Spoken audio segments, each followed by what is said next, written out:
यात्रीगण कृपया ध्यान दें, आप जिस ट्रेन पर सवार हैं उसका नाम है कलयुग एक्सप्रेस। ये ट्रेन सभी स्टेशनों पर रुकती है, झूठनगर, दिखावा जंक्शन, ईर्ष्या टाउन और मतलबपुर। कृपया सच्चाई और इंसानियत का सामान साथ ना रखें, यहाँ उनका कोई स्टेशन नहीं आता। धन्यवाद, आपकी यात्रा शुभ हो, मंगलमय हो।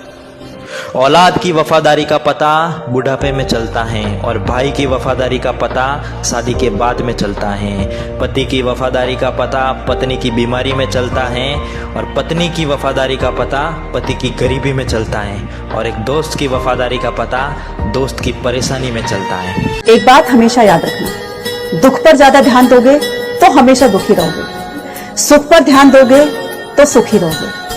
कहने का मतलब ये कि जैसे जैसे हम सोचते हैं, चाहे वो दुख हो चाहे वो सुख हो, वही चीज हमारे जीवन में एक्टिव होने लगती है और कहीं ना कहीं इसका प्रभाव हमारे जीवन पर जरूर पड़ता है। इसलिए हमेशा सही चीज पर और सही बातों पर ध्यान दो, जिससे कि आपका जीवन सुख और शांति।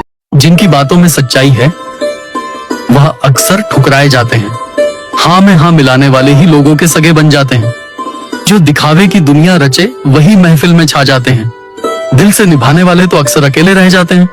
वक्त हर जवाब देता है, बस थोड़ा सब्र रखना पड़ता है। मुश्किलें कितनी भी आए, हौसला फिर भी रखना पड़ता है।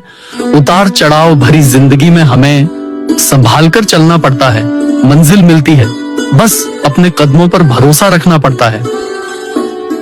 बड़ी ही सुंदर बात कही है कि जो नसीब में है वो चल कर आएगा और जो नहीं है वो आकर भी चला जाएगा।